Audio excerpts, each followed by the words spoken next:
오늘 말씀 같이 보겠습니다. 오늘 은혜를 나눌 말씀은 사도행전 1장 16절로 26절까지입니다.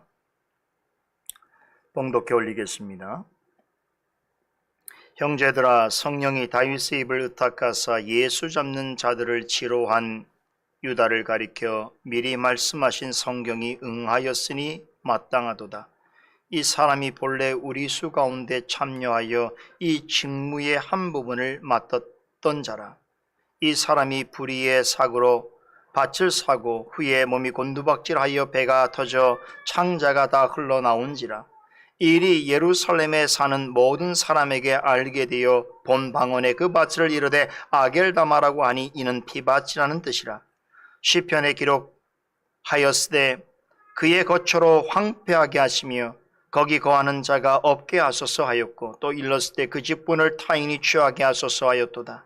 이러함으로 요한의 세례로부터 우리 가운데 올리어 가신 날까지 주 예수께서 우리 가운데 출입하실 때에 항상 우리와 함께 다니던 사람 중에 하나를 세워 우리로 더불어 예수의 부활하심을 증거할 사람이 되게 하여야 하리라 하거늘, 저희가 두 사람을 천하나 하나는 바사바라고도 하고 별명은 유스도라 하는 요셉이요 하나는 마띠아라. 저희가 기도하여 가로되 무사람의 마음을 아시는 주여, 이 두 사람 중에 누가 주의 택하신 바 되어 봉사와 및 사도의 직무를 대신할 자를 보이시옵소서. 유다는 이를 버리옵고 제 곳으로 갔나이다 하고 제비 뽑아 마띠아를 얻으니 저가 11 사도의 수에 가입하니라. 아멘. 우리 현장에서 예배를 드리시는 분들이 온라인 예배를 참여하시는 분들의 몫을 다 하셔야 됩니다. 더 집중하셔야 되고 제가 드리는 말씀을 집중해서 듣고 호응하셔야 됩니다. 우리 온라인으로 예배 드리는 분들도 너무 여유 있고 방만한 마음으로 참여하지 마시고 귀를 잘 기울이시고 말씀을 듣는 중에 왔다 갔다 하지 마시고 집중해서 말씀을 잘 들으시기 바랍니다. 오늘 읽은 본문은 예수님의 승천과 오순절 성령 강림이라는 기독교 역사의 가장 중대한 분수령이 되는 두 가지 사건 사이에 그 간격을 채우는 아주 중요한 한 가지 사건을 소개하고 있습니다. 누가복음과 사도행전을 보면 누가라는 인물이 하나님의 뜻과 섭리가 반영된 역사를 통찰하면서 알게 된 사실들을 글로 옮기는데 얼마나 탁월한 능력을 지닌 사람인가를 알 수 있습니다.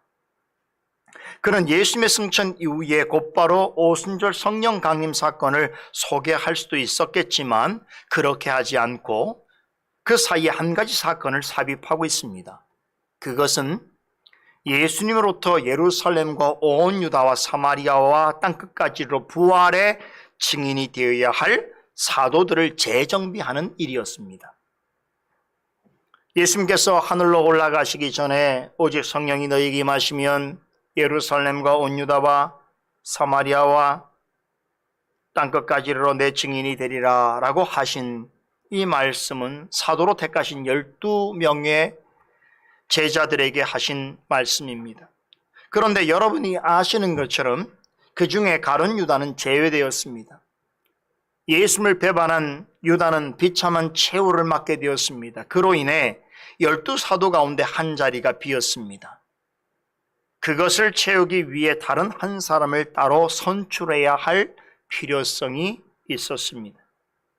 자, 그런데 이 일은 예수님의 승천과 오순절 강림 사건에 비하면 아주 작고 사소한 일처럼 보일 수 있습니다. 11명이면 어떻고 10명이면 어떠하리, 이런 생각을 가진 분들에게 있어서는 이게 그렇게 중요하고 시급한 일인가 하는 반문이 있을 수도 있습니다. 그냥 제자들이 알아서 하면 될 일이 아닌가 라고 생각할 수도 있습니다. 그러나 누가는 그렇게 보지 않았습니다. 누가의 생각은 달랐습니다. 예수님을 배반한 가룟 유다가 죽고 대신에 한 사람이 선출됨으로써 12명의 사도로서 복원되어지는 과정 속에서 일어나고 있는 모든 일들을 바라본 누가는 야, 하나님께서 참으로 놀랍게 이 모든 일도 섭리하시고 주관하시며 무엇보다 이 일들을 통해서 그 과정에서 구약 성경에 예언된 내용들이 완전히 성취되었다는 사실을 확신하게 되었습니다.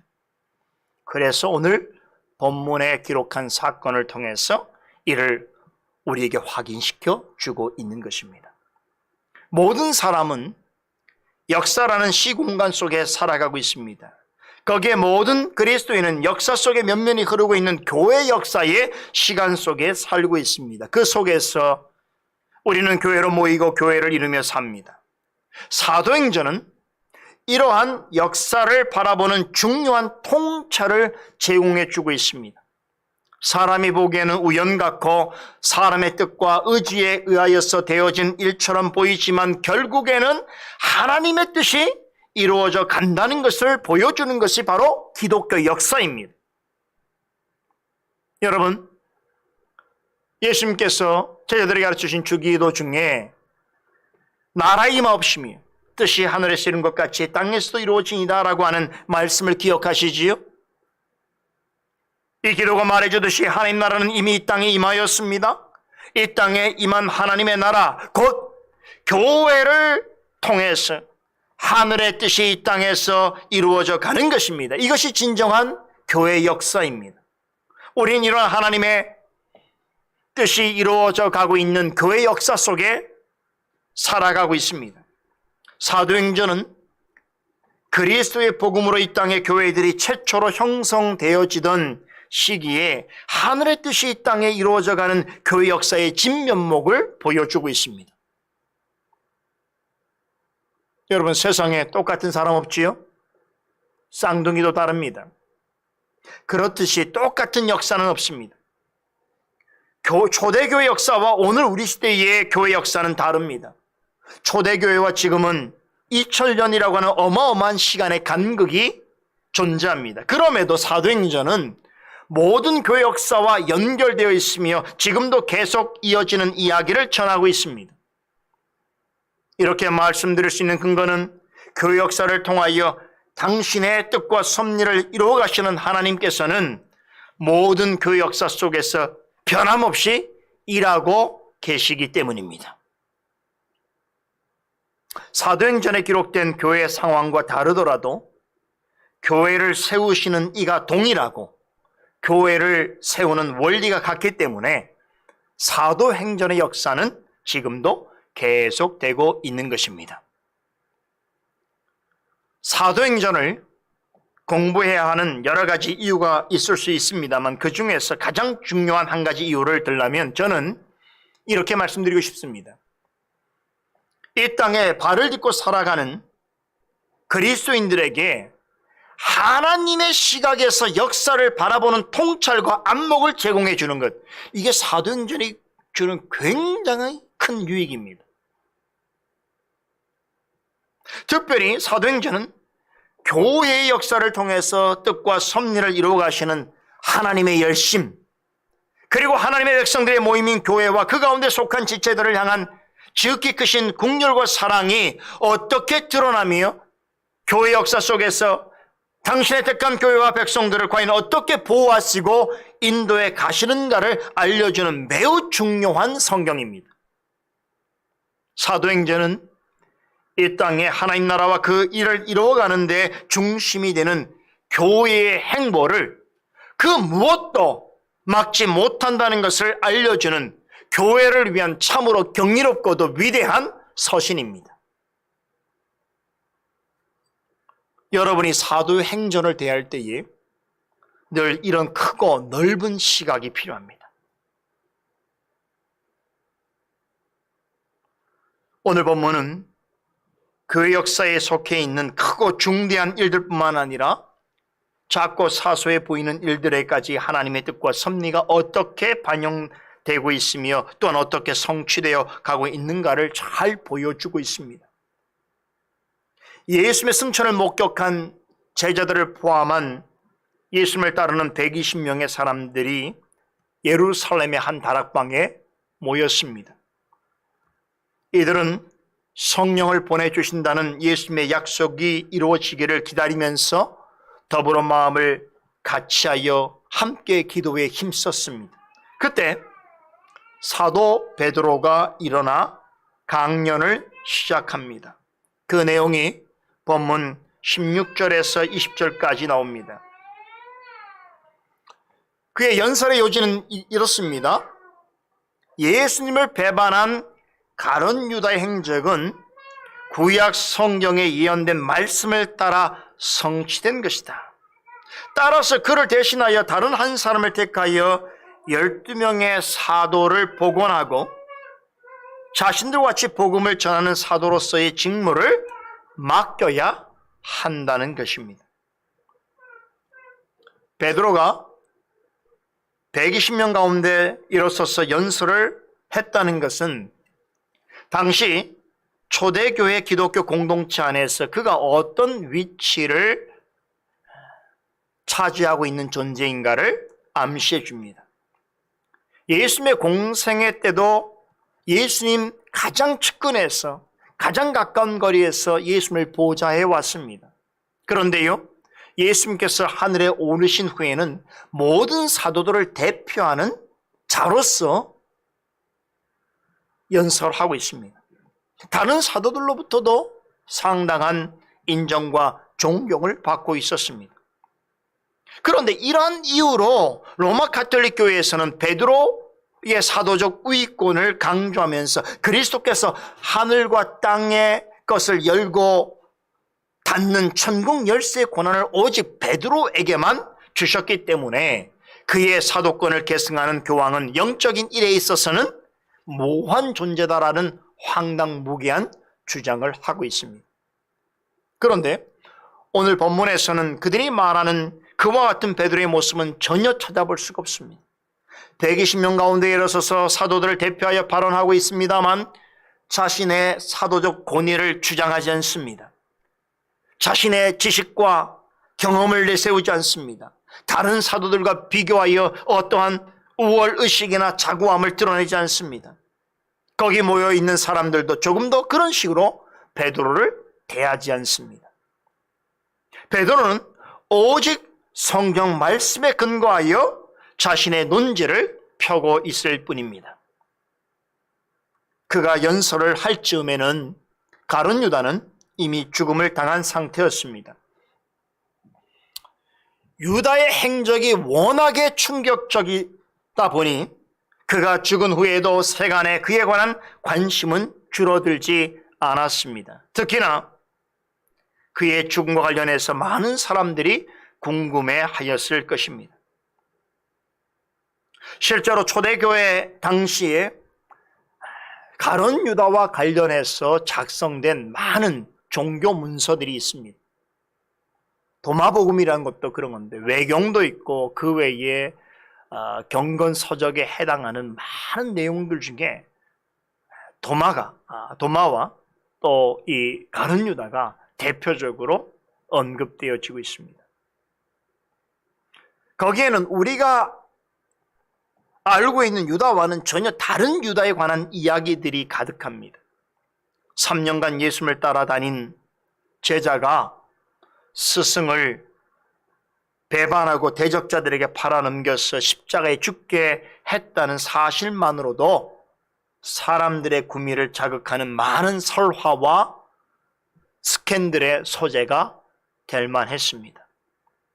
교회 내부에서도 유다에 대해서 관심과 의문을 갖는 이들이 있었을 것입니다. 예루살렘 다락방에 모여있는 120명의 성도들이 구체적으로 그에 대해서 어떤 생각을 가지고 있었는지는 알 수 없지만 베드로는 유다가 예수님을 배반하고 죽은 이후에 처음으로 사람들 앞에서 그에 대해 이야기를 전해야 할 필요성을 강하게 느꼈던 것 같습니다.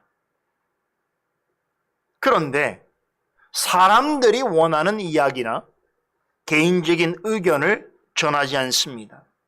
120명의 성도들이 모인 자리에서 형제들아, 성령이 다윗의 입을 의탁하사 예수 잡는 자들을 치루한 유다를 가리켜 미리 말씀하신 성경에 응하였으니 마땅하도다 라고 성경적인 관점에서 유다의 행적과 죽음에 관하여 해석했습니다. 단도직입적으로 말씀드리면 원수들에게 예수님을 넘겨준 안내자가 되었던 가룟 유다의 죽음은 구약 성경에 기록된 예언대로 이루어졌다는 것입니다. 본문 17절에 베드로가 언급한 것 같이 가룟 유다는 본래 12제자 중에 가운데 속한 사람이었습니다. 그는 제자들이 감당해야 할 직무 중에 한 부분을 맡아 행하던 자였습니다. 그가 담당했던 직무는 돈을 관리하는 일종의 재정 관리였습니다. 이것이 말해주듯이 그는 제자들 중에서 상당히 머리가 똑똑하고 이해력이 높은 사람이었습니다. 특히 물건을 돈으로 환산하고 계산하는 데 탁월한 능력을 보였습니다. 따라서 회계의 일을 보는 것은 누가 보더라도 그에게 가장 알맞는 업무였습니다. 그런데 어느 때부터인가 예수님을 바라보는 눈빛이 달라졌습니다. 의심하더니 급기야 배반하고자 하는 마음을 갖게 되었던 것입니다. 여러분, 가룟 유다가 언제부터 예수님에 대해서 그런 마음을 품게 되었는지 아세요? 처음부터가 아닙니다. 복음서에 보게 되면 예수님께서 베다니에 있는 문둥이 시몬의 집에 들르셨을 때부터입니다. 그때 한 여인이 값비싼 향유 한 옥합을 가져와서 예수님의 머리에 부은 사건이 있었습니다. 그런데 그 자리에 있던 유다로서는 도대체 이해할 수 없는 일이었습니다. 당시 예루살렘과 가나안 땅에는 먹을 양식이 부족하여서 헐벗은 채로 살아가는 사람들이 많았습니다. 그런 상황에서 당시 노동자들의 1년치 연봉에 해당되는 300데나리온이나 되는 값비싼 향유를 단번에 예수님에게 쏟아 붓는다는 것은 그의 관점에서는 엄청난 낭비고 소비였습니다. 이 값비싼 향유를 가져다가 허비하는 여인의 행동도 이해하기 어려웠지만 그런 어처구니 없는 행동을 용납하는 예수님이 더 잘못되었다는 생각이 들었던 것입니다. 그 사건 이후로 그의 내면에 예수님에 대한 의심과 불만이 계속 쌓여갔습니다. 결국 예수님은 자신이 원하는 메시아가 아니라는 확신을 갖게 된 유다는 그분을 버리기로 작정하고 대제사장들에게 은 30을 받고 예수님을 팔아 넘기게 되었던 것입니다. 인간적으로 보면 유다의 행동은 전혀 이해 못할 바가 아닙니다. 관점에 따라서는 정의로운 행위처럼 보일 수 있습니다. 헐벗고 가난한 자들의 편에 서 있는 사회 개혁자 같은 면모도 보일 수 있습니다. 그러나 그의 행동에는 많은 모순점이 있습니다. 여인이 예수님에게 부은 향유의 가격을 재빨리 계산하고는 차라리 그것을 가난한 자들에게 나누어 줄 수 있었다면 더 좋았을 것이라고 말하면서도 자신의 스승을 파는 대가로 그보다 훨씬 많은 돈을 in my pocket 했어요. 돈을 챙겼단 말이죠. 정말 그가 가난한 사람을 위하는 그런 정의로운 마음을 가지고 있던 사람이라면 돈을 요구하지도 않았을 뿐만 아니라 그 돈을 받았다고 하더라도 그것을 가난한 자를 위해서 사용했겠지요. 그래야 일관성 있는 사람이지. 그래서 그가 보인 행동은 자칫하면 의로운 행동으로 포장될 수 있을지도 모르지만 그 내막을 보면 참으로 기만적이고 이율 배반적인 성품을 가지고 있다는 것을 확인해 볼 수 있습니다. 그런 사람 많습니다. 자신의 돈을 한 푼 안 쓰려고 하면서 남의 돈은 정말로 물 쓰듯이 쓰려고 하는 사람들이 있어요. 남의 돈으로는 자신의 이름을 내고 자신의 의로움을 드러내고 자신을 인정받으려고 하지만 자기 것은 조금 더 내지 않는 사람들이 있어요. 아주 기만적인 사람들이죠. 이율배반적인 사람들입니다.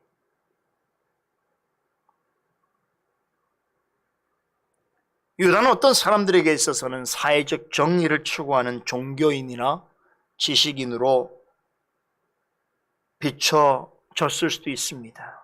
그러나 성경은 그의 마음의 중심이 어떠한지를 정확하게 드러냅니다. 그는 물질에 대한 탐욕에 사로잡혀 있는 자였다는 것을 폭로합니다. 그가 예수님을 반실제적인 이유는 바로 탐욕 때문이었습니다. 17절에 유다가 맡았다라고 하는 직무, 이 직무라고 하는 단어는 왜 그가 주님의 제자로서 부름을 받았는지 그 목적을 말해주고 있습니다. 이 말에 해당되어지는 헬라가 디아코니아라고 하는 말인데요, 우리말로는 봉사 혹은 섬김이라는 말로 번역 가능합니다. 여러분, 가룟 유다는 봉사와 섬김을 위해서 제자로 부름을 받았다는 거죠. 그럼 누구를 위한 봉사와 섬기는 자로서의 직무를 맡은 것입니까? 바로 예수 그리스도, 그리고 그분의 일입니다. 유다는 예수님을 섬기고 그분의 뜻대로 봉사하기 위하여 제자로 부름받았습니다. 그 사실을 조금이라도 인정하였더라면 여인이 예수님에게 한 행동을 비난하기 전에 왜 예수님께서 그녀의 행동을 칭찬하셨는지 한 번쯤 깊이 생각해 보아야 했을 것입니다.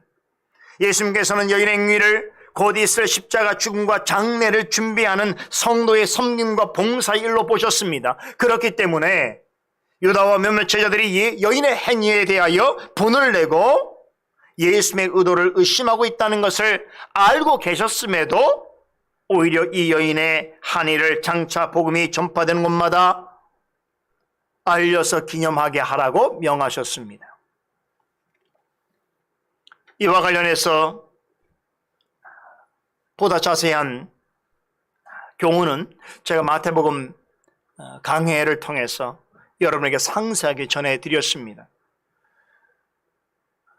이참에 궁금하신 분은 마태복음 26장에 언급되어 있는 해당 본문의 강서를 찾아서 다시 한번 들어보세요. 유다와 관련된 이 내용을 통해서 과연 왜 예수님께서 이 여인을 칭찬하셨고 이 여인의 일을 장차 복음이 전해지는 곳마다 알려서 기념하게 하라고 하셨는지, 주님의 뜻이 무엇이있는지를 여러분이 다시 한번 되새겨 보시기 바랍니다. 유다의 잘못은 예수님을 대적자들에게 판 것만이 아닙니다. 예수님이 자신을 제자로 삼으신 뜻을 정면으로 거스리는 일을 반복하고 또 자신에게 주어진 거룩한 직무를 부정하면서까지 예수님을 배반하고서도 회개하지 않았다는 것입니다. 이 점은 베드로의 행동과 큰 대조를 보입니다. 유다는 예수님을 팔아넘긴 대가로 제사장들로부터 불의의 삭슬을 받아 챙겼습니다. 유다가 받은 은 30은 오늘날 편으로 한다면 아주 나쁜 죄수를 잡게 된 일에 대한 일종의 포상금입니다. 예수님을 사악한 죄수 취급을 하는 자들이 주는 이 배상금을 받았습니다. 그런데 예수님께서 막상 사내들인 공예로부터 사형 언도를 받게 되자 가룟 유다는 양심의 가책을 느꼈습니다. 예수님께서 십자가에 달려 죽을 만큼 그렇게 나쁜 죄수가 아니라는 것은 그가 너무나 잘 알고 있었기 때문입니다. 그러나 이미 엎질러진 물이었습니다. 자책하는 마음으로 포상금으로 받은 은 30을 대제사장들과 장로들에게 도로 갖다 주려고 했습니다. 그런데요, 얼마 전까지만 하더라도 그를 그토록 친근하게 대하던 그 자들이 그를 외면하며 이렇게 소리쳤습니다. 이것이 우리에게 무슨 상관이냐? 이 일의 결과를 내가 받으라! 라고 매몰차게 그를 내쳤습니다. 어쩔 도리 없는 유다는 그 돈을 성소에 내어 던져버리고 그리고 곧바로 돌아가서 스스로 목매어 죽었습니다. 저는 가룟 유다를 생각할 때마다 떠오르는 신약 성경의 말씀이 있습니다. 디모데후서 3장 1절 이하에 나오는 말씀인데요. 제가 읽어드리겠습니다. 내가 이것을 알라. 말세에 고통하는 때가 이르니 사람들은 자기를 사랑하며 돈을 사랑하며 자긍하며 교만하며 해방하며 부모를 거역하며 감사치 아니하며 거룩하지 아니하며 무정하며 원통함을 풀지 아니하며 삼소하며 절제하지 못하며 사나우며 선한 것을 좋아 아니하며 배반하여 팔며 조급하며 자고하며 쾌락 사랑하기를 하나님 사랑하는 것보다 더하며 경건의 모양은 있으나 경건의 능력은 부인하는 자니 이 같은 자들에게서 내가 돌아서라는 말씀입니다. 여러분, 이 말씀을 가룟 유다에게 한번 적용해 보세요. 완벽한 싱크로율을 보입니다. 딱 그를 두고 하는 말씀 같습니다. 그런데요, 여기서 사도 바울이 말한 성품들은 말세 지말이 되면 어디선지 흔하게 볼 수 있는 사람들을 가리킵니다. 그런데 이들은 완전한 불신자가 아닙니다. 겉으로는 신자의 모습을 하고 있지만 결국에는 가룟 유다와 같이 하나님을 배반하는 자리에 있을 사람들입니다. 보세요. 어떤 사람들이 하나님을 배반하는 자인가? 자기를 사랑하며 돈을 사랑하며 자긍하며 교만하며 회방하며 부모를 거역하며 감사치 아니하며 거룩하지 아니하며 무정하며 원통함을 풀지 아니하며 참수하며 절제하지 못하며 사나우며 선한 것을 좋아 아니하며 배반하여 팔며 조급하며 자고하며 쾌락 사랑하기를 하나님 사랑하는 것보다 더하며 경건의 모양은 있으나 경건의 능력은 부인하는 자, 바로 이런 자들이 가룟 유다와 같은 사람인 것입니다.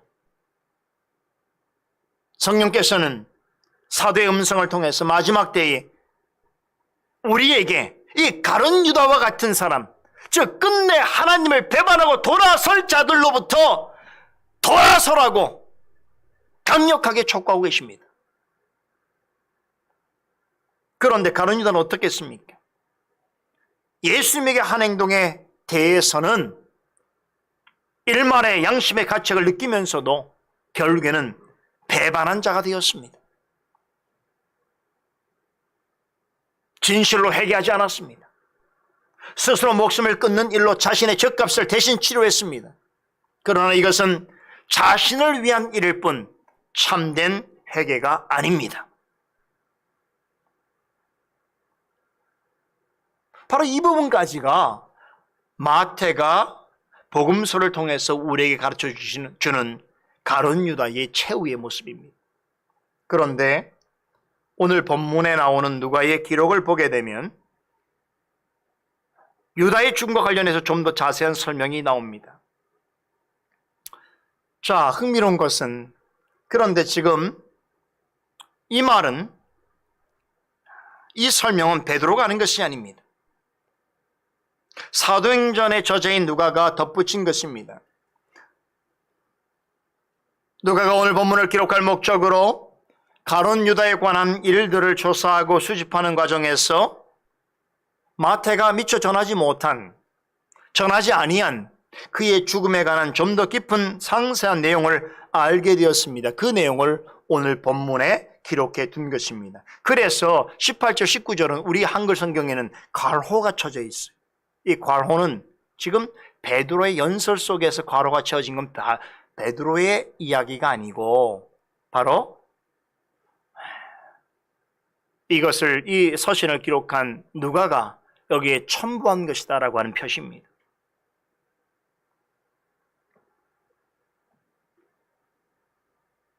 그런데요, 누가가 전하는 이 가룟 유다의 최후는 마태복음에 소개된 내용보다 훨씬 더 비참하고 비극적입니다.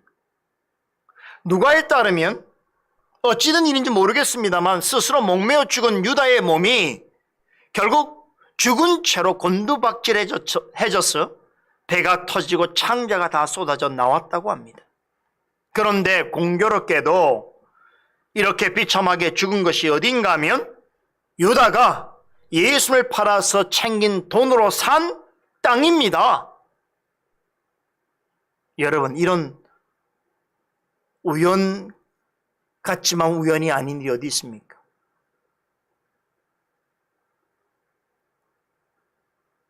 예수님의 무지한 피를 팔아서 산 땅이기 때문에 당시 사람들은 피밭이라고 하는 뜻을 가지고 있는 아겔다마라고 하는 명칭으로 그 땅을 불렀습니다. 유다는 예수님의 핏값을 주고 산 불의한 땅에서 피 흘리며 죽었습니다. 유다가 죽은 피밭은 하나님을 배반한 자들의 최후가 얼마나 비참하고 무서울 것인가를 상징적으로 말해주고 있습니다. 유다는 자신의 탐욕을 채우려고 예수를 팔아서 많은 돈을 챙겼지만 결국 그것이 부메랑이 되어서 영원한 저주와 심판을 받게 되는 원인이 되었습니다. 여러분, 누가가 가룟 유다의 죽음에 대해서 이처럼 상세하게 전하는 이유를 아시겠습니까? 가룟 유다처럼 얼마 동안 예수님을 따르는 것처럼 보일지라도 예수님의 보혈의 은혜를 거부하고 끝내 하나님을 배반하는 자는 죽게 된다 할지라도 가룟 유다의 죽음이 예시해 주는 그와 같은 무서운 심판과 영원 형벌을 피할 수 없다는 사실을 강하게 증거해 주고 있습니다. 그러므로서 믿는 자들에게 가룟 유다와 같은 자들과 그들이 추구하는 삶으로부터 당장 돌아설 것을 강력하게 촉구하고 있는 것입니다. 그게 좋아 보여도 그렇지 않다는 거예요. 예수를 팔아서 많은 돈을 챙겨봤자 결국 그것은 그에게 피밭이 되는 것이에요. 그게 공의로우신 하나님의 뜻입니다.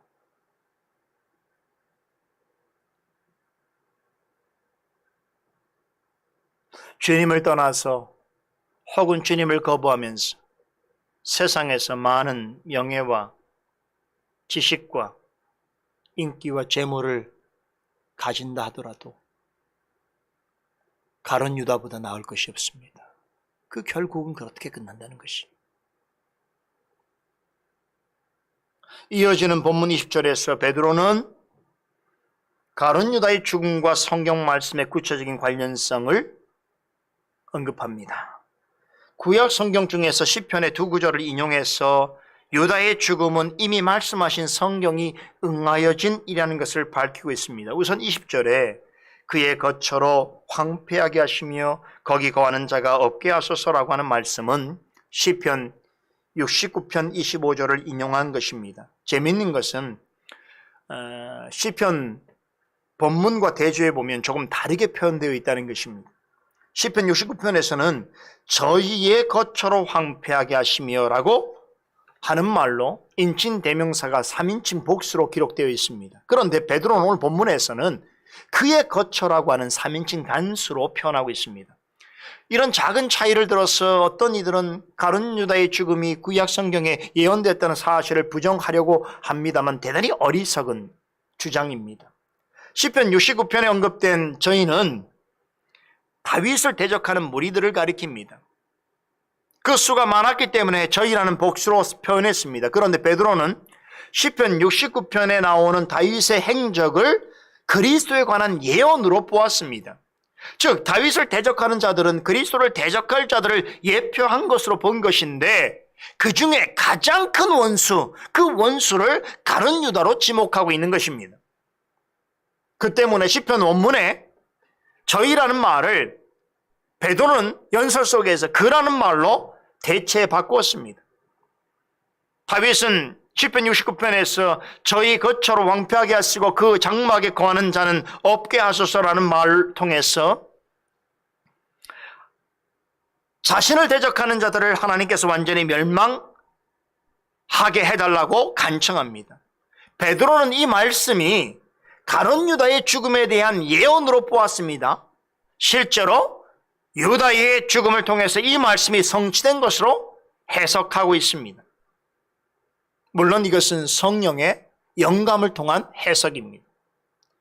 유다가 스스로 목매어 죽었지만 후에 그의 몸이 곤두박질 쳐져서 배가 터지고 창자가 다 흘러나왔어 그의 죽은 것이 피밭으로 변한 것 같이 하나님을 대적하고 성도들을 괴롭게 한 자들의 최후는 결국은 고통이요, 죽음이요, 멸망이요, 폐허라는 것을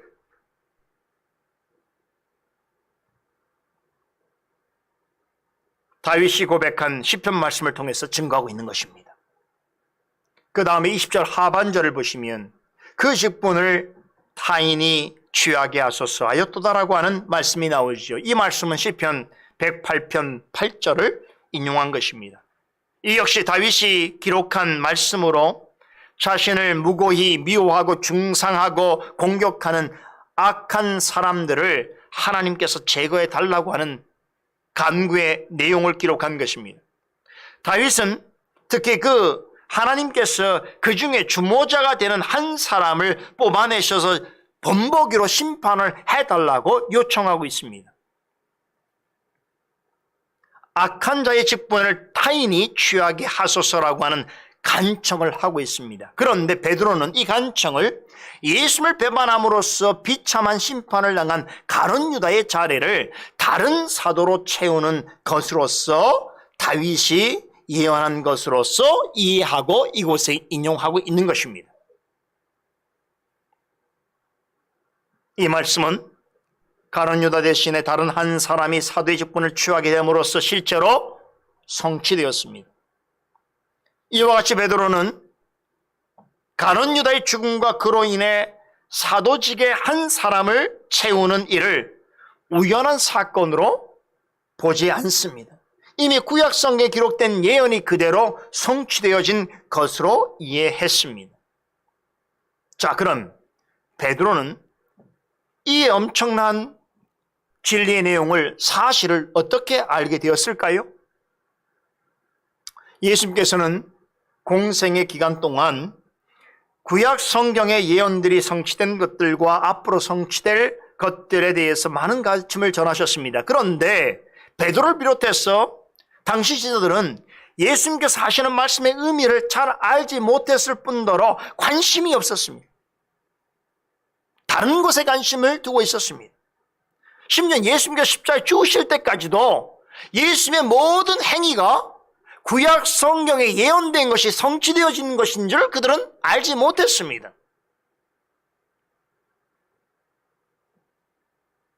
그런데 예수님께서 부활하신 후에 다시 그들을 찾아가 주셔서 그 사실에 대해서 더욱 자세히 알려주셨습니다. 여러분, 혹시 엠마오로 가던 두 제자를 부활하신 예수님께서 만나신 그 일을 기억하시지요?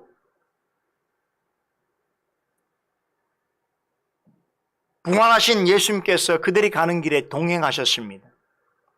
그런데 두 제자는 영적 눈이 어두워져 있어서 동행하시는 분이 예수님인 줄을 몰랐습니다. 심지어 예수님하고 대화를 나누면서도 그분이 예수님인 줄 그들은 알지 못했습니다.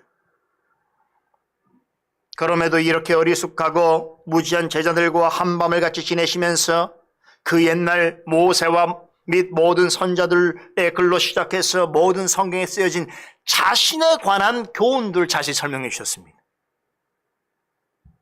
다시 말해서 구약 성경에 예언되어 있는 자신에 관한 교훈들을 그들에게 설명해 주시면서 이 부활이 구약에 예언된 대로 이루어졌다는 것을 증명해 보이셨습니다.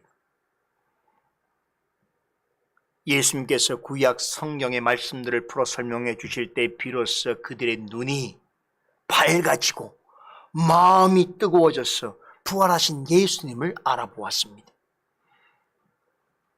그 일 후에 두 사람은 곧장 예루살렘에 모여있는 제자들에게 가서 부활하신 예수님을 만난 놀라운 경험을 전하였습니다. 그리고 며칠 후에 제자들이 한데 모여있는 곳에 호련히 예수님께서 나타나셨습니다. 그들과 함께 식사를 나누는 자리에서 이렇게 말씀하셨습니다. 내가 너희와 함께 있을 때에 너희에게 말한 바 곧 모세율법과 선자의 글과 시편에 나를 가리켜 기록된 모든 것이 이루어져야 하리라 라고 말씀하셨습니다.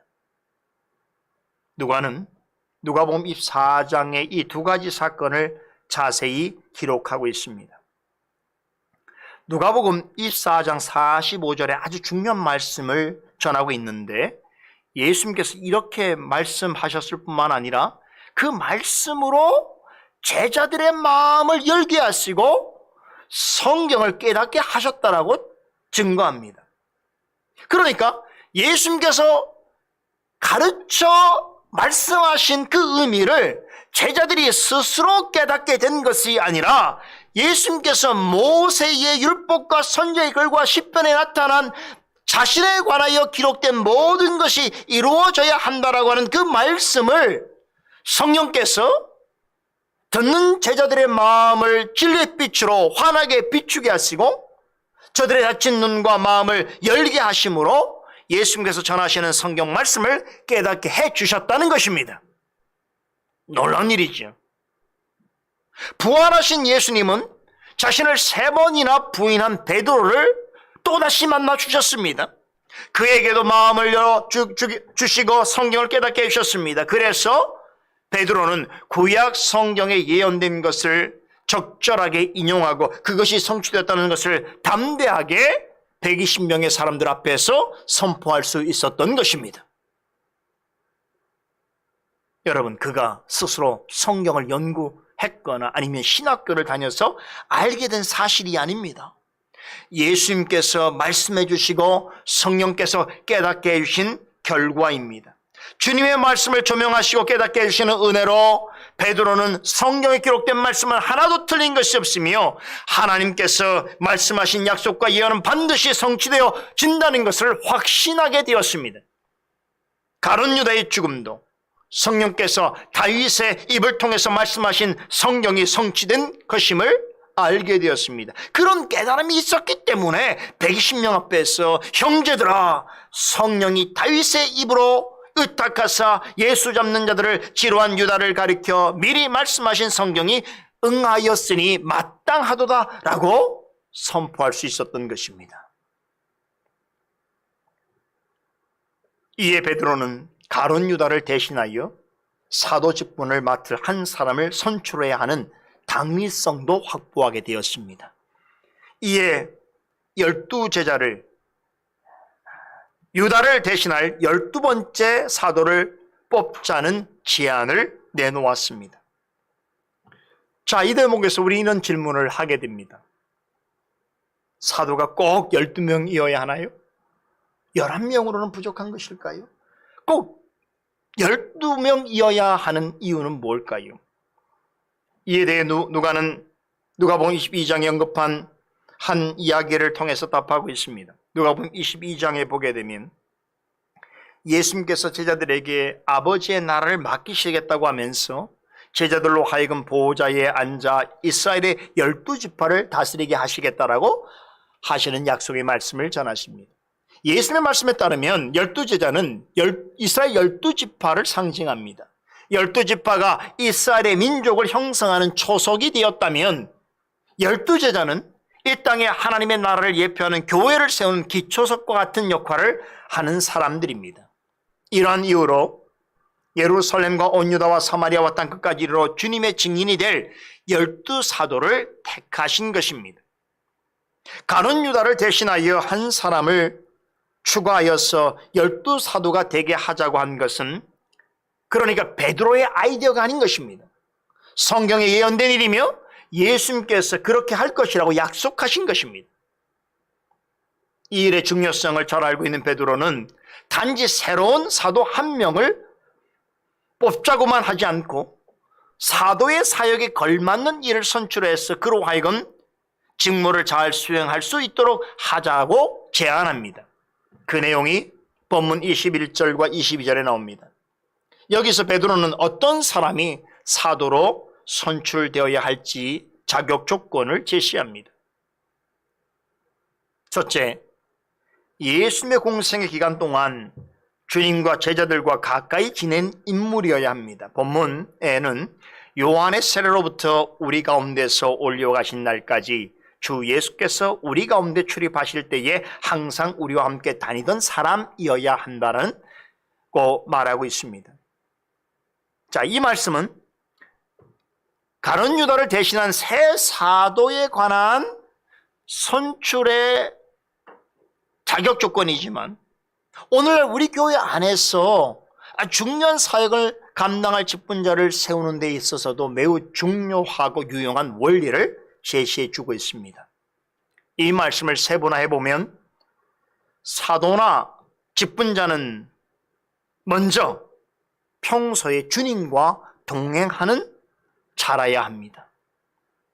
베드로는 예수님의 공생의 사역을 직접 지켜보았을 뿐만 아니라 자신들처럼 예수님을 따라 다닌 자들 중에서 한 사람을 사도로 선출해야 한다고 강조합니다. 이 기준을 우리의 실정에 적용한다면 주님과 동행하는 것은 교회의 일꾼을 세우는 가장 우선적인 자격이어야 합니다. 그런데 우리는 사도들처럼 예수님을 직접 볼 수 없고 가시는 길에 직접 동행할 수 없습니다. 그렇다면 우리 시대에 교회 일꾼으로 선출될 주님과 동행하는 사람은 어떤 사람을 말하는 것인가? 한마디로 말하자면 주님의 말씀을 따르고 성령을 쫓아 사는 사람입니다. 이런 사람은 성경 말씀을 읽고 듣고 배우는 것을 기뻐하고 말씀에 따라 기도하고 성도들과 교제를 나누며 주일과 공예배를 중요하게 생각하여 삶의 우선순위를 삼고 작은 일이라도 맡겨진 일에 충성을 다하고 교회와 성도를 기쁨과 자원함으로 섬기면서 누가 보든 보지 않든 착한 행실을 하여 무슨 일에 있었든지 하나님께 영광을 돌리고자 애씁니다. 이런 사람이 주님과 동행하는 자이고 주님의 일을 감당할 수 있는 사람입니다. 새로 선출할 사도의 두 번째 자격은 다른 제자들과도 깊은 친분이 있는 사람이어야 한다는 것입니다. 베드로는 항상 우리와 함께 다니던 사람이어야 한다라고 말합니다. 예수님께는 12제자 말고도 따르는 제자들이 제법 많았습니다. 그래서 어떤 신학자는 예수님께서 둘씩 짝지어서 마을로 복음을 전하도록 보낸 제자 70명 중에 한 사람을 후보로 세우자는 것이다 라고 설명합니다. 그럴 수 있겠지요? 어쨌든 이 가르침도 우리에게 매우 실제적인 교훈을 제공해 줍니다. 여러분, 교회 일꾼은 하늘에서 내려오는 자가 아닙니다. 세상에서처럼 능력 있는 사람을 스카우트해서 세우는 것도 아닙니다. 교회 일꾼은 반드시 믿음의 공동체 안에 있는 성도 중에서 합당한 사람을 뽑아야 합니다. 이는 달리 말하자면 성도들 가운데서 검증된 사람이어야 한다는 뜻입니다. 이것은 교회 일꾼을 세우는데 굉장히 중요한 일입니다. 교회는 혼자만의 신앙생활을 영위하는 것이 아닙니다. 하나님께서 부르신 성도들과 더불어서 마음을 같이하여 함께 협력하고 섬겨가야 합니다. 사도 바울은 그래서 무슨 일이든지 허용으로 하지 말고 겸손한 마음으로 남을 나보다 더 낮게 더 존경하면서 존중하면서 성령의 하나 되신 것을 함께 힘써 지켜나가야 한다라고 가르칩니다.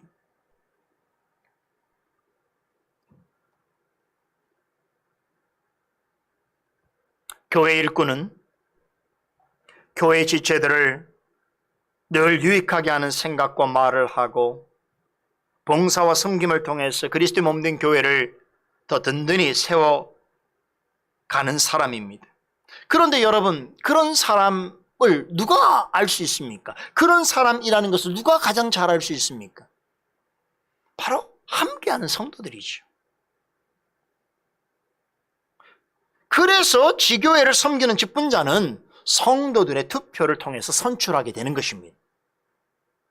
디모데전서 3장에 보면 감독과 장로의 자격 조건을 소개하는 말씀이 나옵니다. 거기에 보면 여러분, 감독과 장로는 새로 입교한 자는 안 된다라고 말합니다. 세상에서 아무리 잘나고 이름 있는 사람이라도 교회에 온 지 얼마 되지 않고 교회를 잘 모르면 절대로 직분자가 될 수 없습니다. 또 교회를 오래 다녔다고 하더라도 새로 입교한 사람처럼 신앙이 늘 어린 수준 가운데 있고 그것을 벗어나지 못하고 또 신앙이 자기중심적인 그러한 생각을 가지고 있다면 결코 그런 사람은 직분자가 될 수 없습니다. 주님을 사랑하고 교회가 어떠한지 아는 성도라고 한다면 그런 사람을 교회의 일꾼으로 추천하거나 선출하지 않습니다. 이것을 역으로 말하자면 교회의 좋은 직분자는 함께하는 성도들로부터 먼저 인정을 받아야 하는 것입니다. 여러분, 주님의 일꾼이 되고자 하는 사람은 자신의 내적인 소명만 중요한 것이 아니에요. 소명도 중요합니다. 내가 직분자로서 부름을 받았다라고 하는 소명을 깨닫는 것도 대단히 중요하지만 그보다 더 중요한 것은 반드시 교회와 성도들로부터 인정을 받는 외적 소명이 확인되어야 하는 것입니다. 진실하고 경건한 성도들로부터 인정을 받지 못한 사람은 주님이 원하시는 일꾼이 될 수 없습니다. 간혹 자신이 섬기는 교회에서 성도들의 신임을 얻지 못하여서 다른 교회로 옮겨서 직분을 얻으려는 사람들이 있다는 이야기를 종종 듣게 됩니다. 그런데요, 디모데후서 3장에 언급된 직분자의 자격 중에 보면 또 이런 것이 나옵니다. 외인에게도 선한 증거를 얻은 자라야 한다. 즉 교회 밖에 있는 사람들에게 있어서도 신앙의 좋은 평판을 받아야 하는 사람이라면 하물며 자신이 속해 있는 교회 안에서 함께하는 성도들로부터 인정을 받지 못한 사람이 어떻게 진정한 교회의 일꾼이 될 수 있겠습니까? 그렇죠. 교회 밖에서도 좋은 평판을 받을 정도라면 교회 안에서는 당연히 함께하는 성도들로부터 선한 평판을 받을 수 있어야 하는 것이겠지요. 여러분, 교회의 갈등을 조장하고 화평을 깨고 교회를 분열로 이끄는 가장 확실한 방법이 무엇인 줄 아십니까? 전혀 자격이 되지 않는 사람을 직분자로 뽑는 것입니다. 대다수의 성도들을 근심케 하고 바른 목회자를 어렵게 하는 사람을 교회의 직분자로 선출을 하게 되면, 그것도 황존직으로 선출을 하게 되면 그 순간부터 교회는 엄청난 근심과 혼란의 소용돌이에 빠지게 되는 것이. 그래서는 안 되겠기에 교회 일꾼은 항상 함께하는 사람들 중에서 선별하여 세워야 하는 것입니다. 베드로가 제시하는 새 사도의 둘째 요건은 예수님의 부활을 목격한 증인이면서 예수님의 부활을 증언할 사람이어야 합니다. 때마침 우리는 주일 오후 시간에 하이델베르 교리문답 해설 통해서 최근의 부활 신앙에 대해서 공부했습니다. 지난 주일인가요? 제가 부활 신앙에 대해 설명을 드리면서 부활 신앙이란 그리스도를 나의 구원자요 주님이요 심판주로 믿는 믿음을 가지고 주님께서 다시 오실 때에 주님과 같이 영광스러운 부활의 몸을 입고 새하늘과 새 땅에 들어가 영원한 생명과 영광을 누리게 될 것을 굳게 믿으면서 사는 신앙이라고 말씀드렸습니다. 확실하게 부활 신앙을 가진 성도는요, 특징이 있습니다. 이 세상에서 어떤 어려움과 고난을 당하더라도 완전히 좌절하거나 실족하지 않습니다. 심지어 어떤 형태의 죽음을 맞는다 할지라도 죽음 그 자체를 두려워하지 않습니다. 성도는 사나 죽으나 그리스도와 연합되어 있음을 아셔야 합니다. 그러기에 하나님 안에서 맞이하는 죽음을 성경은 영화롭고 복된 것이라고 말씀합니다. 예수님이 증거하시는 부활신앙으로 살아가는 사람은 그리스도 안에서 날마다 죄에 대하여는 죽고 의에 대하여는 살아나는 그러한 부활을 경험하며 살아가게 되는 것입니다. 그러기에 늘 감사하고 기뻐할 수 있는 것입니다. 주님의 교회가 아무리 예상치 못한 재난을 당하고 큰 고난에 직면할지라도 그리스도의 능력으로 다시 살아나게 될 것을 기대하면서 교회를 위한 기도를 결코 중단하지 않습니다. 여러분, 기독교는 십자가에 죽은 그리스도를 전하는 종교가 아닙니다. 십자가에 죽으셨으나 다시 살아나셨어. 영적으로 죽은 자들에게 새 생명을 주시고 몸이 다시 사는 부활과 영원한 생명을 주시는 그리스도를 나의 유일한 중보자여 나의 영원한 주님으로 믿고 증거하는 것이 기독교 신앙입니다. 그러기에 여러분, 특별히 말씀을 증거하는 사역을 맡은 사람, 교회를 섬기는 자로 부름받은 사람은 부활신앙이 철저해야 합니다. 부활신앙이 없으면 어떻게 지금 당하고 있는 고난과 앞으로 올 어려움을 이겨낼 수 있겠습니까? 날마다 죄에 죽고 의로 사는 부활에 감사하지 않는 사람, 부활의 소망이 전혀 없는 사람, 부활을 증거하는 말씀을 의심하는 사람, 이런 사람은 결코 하나님의 나라 일을 감당하는 주님의 증인이 될 수가 없습니다. 그래서 베드로 사도는 이제 함께할 세 사도, 예수님의 부활과 승천의 소식을 증거할 세 사도는 부활신앙에 충실한 사람이어야 한다는 자격 조건을 제시한 것입니다. 지교의 일꾼도 마찬가지입니다. 우리는 예수님의 부활을 직접 목격하지 못했지만 눈으로 보고 믿는 것보다 더 확실한 예언과 약속의 말씀을 통해서 확신하고 있습니다. 부활하신 예수님께서 제자들에게 하셨던 것처럼 성령으로 말미암아 우리의 마음을 열어주시고 성경을 깨닫게 하시는 그런 가르침보다 더 확실한 것은 없습니다. 예수님과 직접 동행하지 못하고 그의 부활을 목격하지 못했을지라도 성령께서 조명하시는 말씀 안에 있고 그 말씀과 함께 살아가고 말씀과 더불어서 행하는 삶이 지속되는 한 부활의 증인으로서 살아가기에 부족함이 없는 것입니다. 이러한 믿음이 특심해서 교회와 성도를 위하여 섬기고 헌신하고자 하는 사람을 교회의 일꾼으로 부르시고 그의 사역을 통해서 이 땅에 하나님 나라를 확장해 가시는 것입니다. 이 거룩한 일에 쓰임받는 사람은 참으로 하나님 앞에 존귀하고 복된 사람입니다. 이런 사람이 우리 가정과 가문에 있다는 것은 영광입니다. 자자손손 이야기할 만한 일입니다. 하나님께서는 이런 자의 수고와 헌신을 반드시 기억하십니다. 그리고 그에게 좋은 것으로 베풀어 주시고 선한 길로 이끌어 주십니다. 믿으시기 바랍니다. 어떤 가문에, 어떤 가정에 이런 믿음의 사람이 있다는 것은 그로 인하여 큰 복과 은혜를 누리게 되어져 있습니다. 요셉을 기억해 보십시오. 여러분, 이러한 주님의 일꾼이 우리 교회에 또 여러분 주변에 많아지기를 간절히 소원합니다. 드디어 베드로의 연설이 마치자 그곳에 모여있던 제자들은 그가 전한 말씀에 따라서 두 사람을 추천했습니다. 두 사람을 누가 추천했을까요? 앞서 13절에 누가가 가룟 유다를 제외한 11명의 제자 이름을 하나하나 언급했고 방금 전에 베드로가 언급한 세 사도의 조건으로 볼 때에 본문 23절에 두 사람을 후보로 추천한 저희는 그 자리에 있는 모든 사람이라기보다는 나머지 사도들, 즉 베드로를 포함한 11명의 제자들이라고 보는 것이 저는 더 옳다고 생각합니다. 11사도들은 새 사도를 선출하는 것이 참으로 막중한 일인 줄 알았기에 심사숙고하는 마음으로 2명의 후보를 추천했습니다. 자, 여기에 우리 한 가지 주목해 볼 점이 있습니다.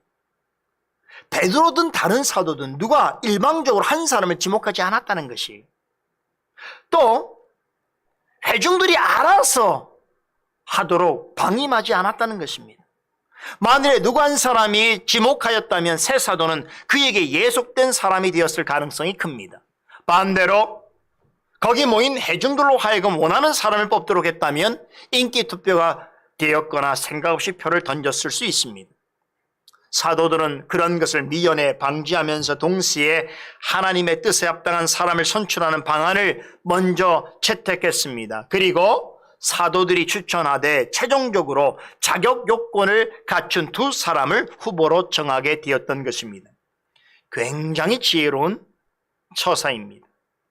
우리는 사도들의 이런 행동에서 주님의 교회를 세워가고 하나님 나라의 일을 결정하는 원리와 자세를 배워가야 합니다.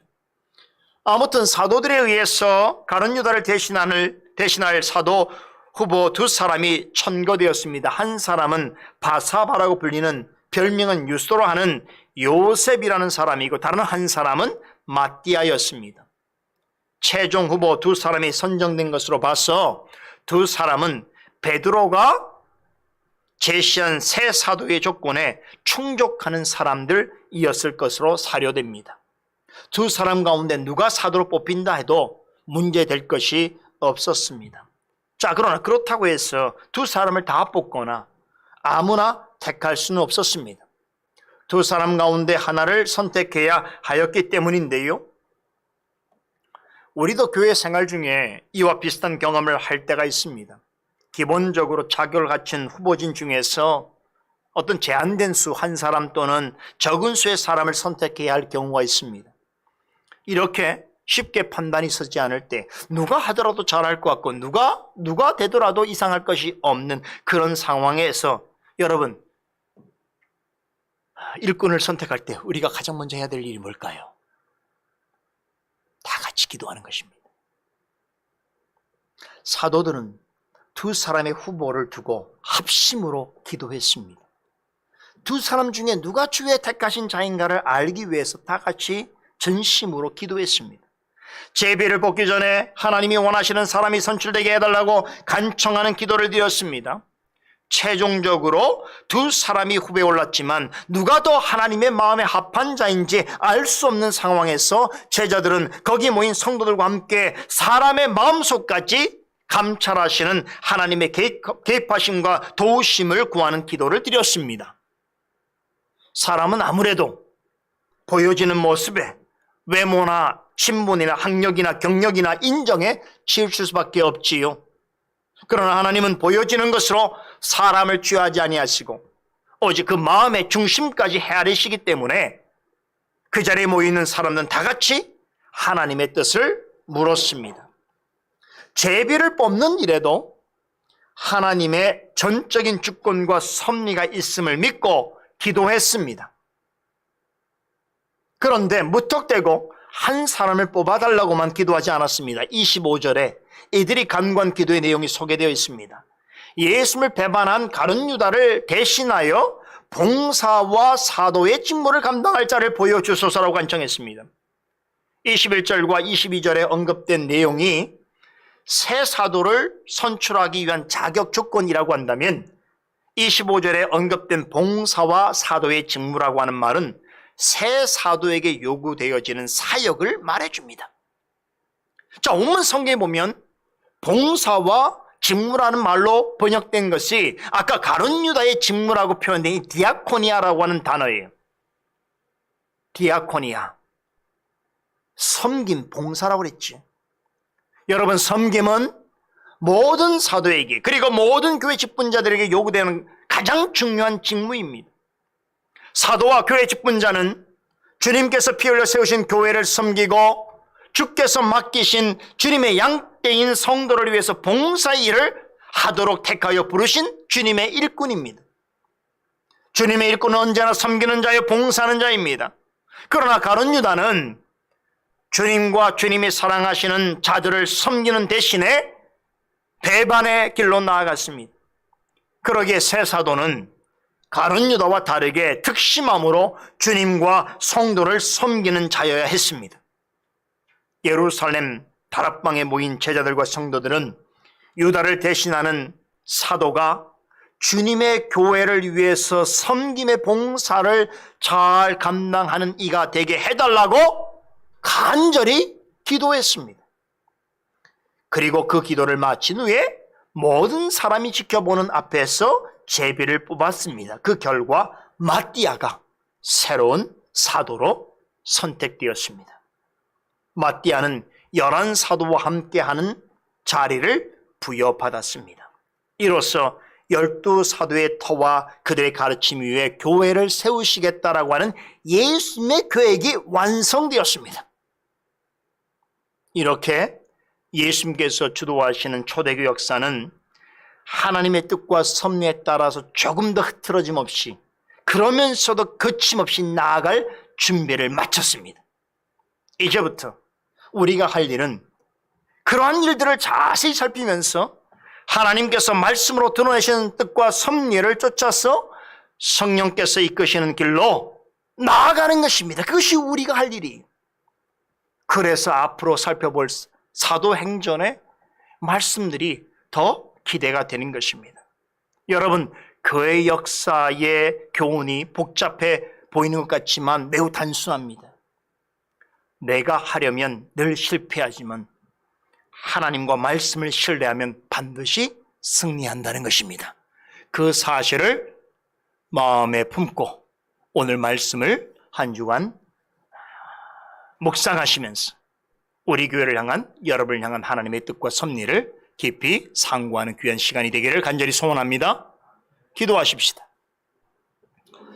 거룩하신 하나님, 감사드립니다. 우리가 살고 있는 역사 속에서 특별히 그리스도의 복음을 통하여 이루시는 하나님의 나라인 교회의 역사 가운데 우리를 두시고 이 특별한 말씀을 통해서 그 교회 역사를 이루어 가시는 하나님의 뜻과 섭리를 듣고 깨달아 알아가게 하심을 감사드리옵나이다.